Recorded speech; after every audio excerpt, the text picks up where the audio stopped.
Do you know Peyton Manning, Tom Brady, or Christine Sinclair? How about Steve Curry or Haley Wickenheiser? I think you'll know this one. LeBron James? If you don't recognize these names, they're all examples of MVPs, and that's a subject we're going to be talking a lot about. MVPs are directly related to the facts and fiction that I, along with our entrepreneur friends at Brescia University's Just Own It Innovation Camp, will be exploring around developing a product from a business plan. Yep, MVPs, most valuable something or others. Starts with a P. Why is everyone looking at me like that? To learn the answer to this mystery, stick around to find out and learn a thing or two about how to be a successful entrepreneur while you're at it. Roll that grand slam dunk home run intro.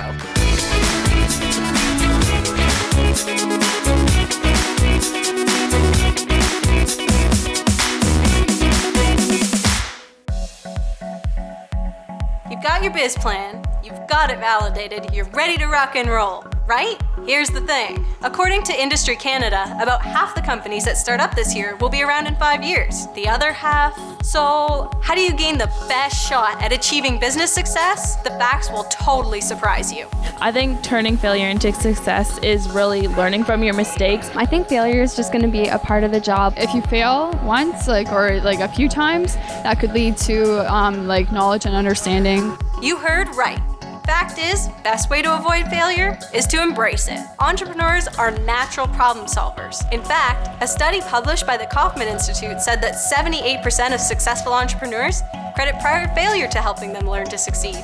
So what happens when we fall, Master Wayne? We pick ourselves up again, Alfred. Who knew Batman had all those answers? But if you know you're probably gonna fail, what does that mean in terms of developing the first version of your product? Are you gonna want it to be perfect so it can be the best it can be? Or should you just rush the product to get it in front of the customers and have it be less than ideal?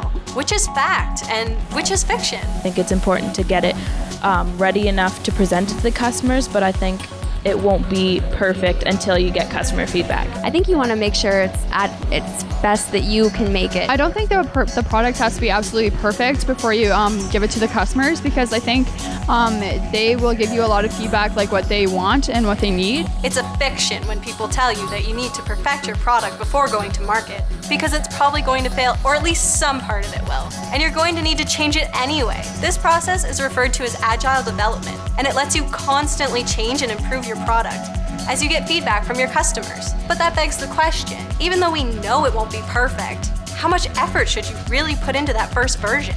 I wouldn't necessarily have it to be the best that it can be at the beginning. I would like my project to have as many features as possible. You shouldn't put all this time and money into adding so many features that it's overwhelming to the customer.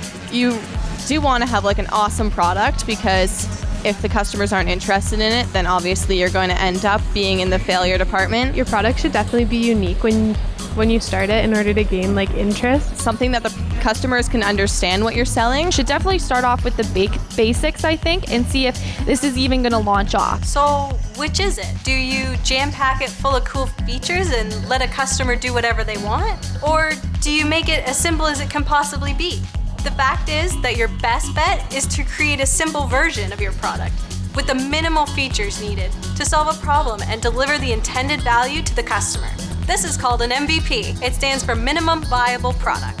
Eric Ries, who wrote a book called The Lean Startup, said, "The minimum viable product is that version of a new product which allows a team to collect the maximum amount of validated learning about a customer with the least effort." Combined with Agile Development, creating an MVP lets you learn from your customers very rapidly and then respond by constantly releasing new and improved versions. This process is called iterating. But what if your product just isn't catching on and your sales or adoption just aren't what you were hoping for? Should you stick to your guns and keep on keeping on? Should you change the way you market the product? Or should you do nothing and hope the cold winds of fortune shift in your direction?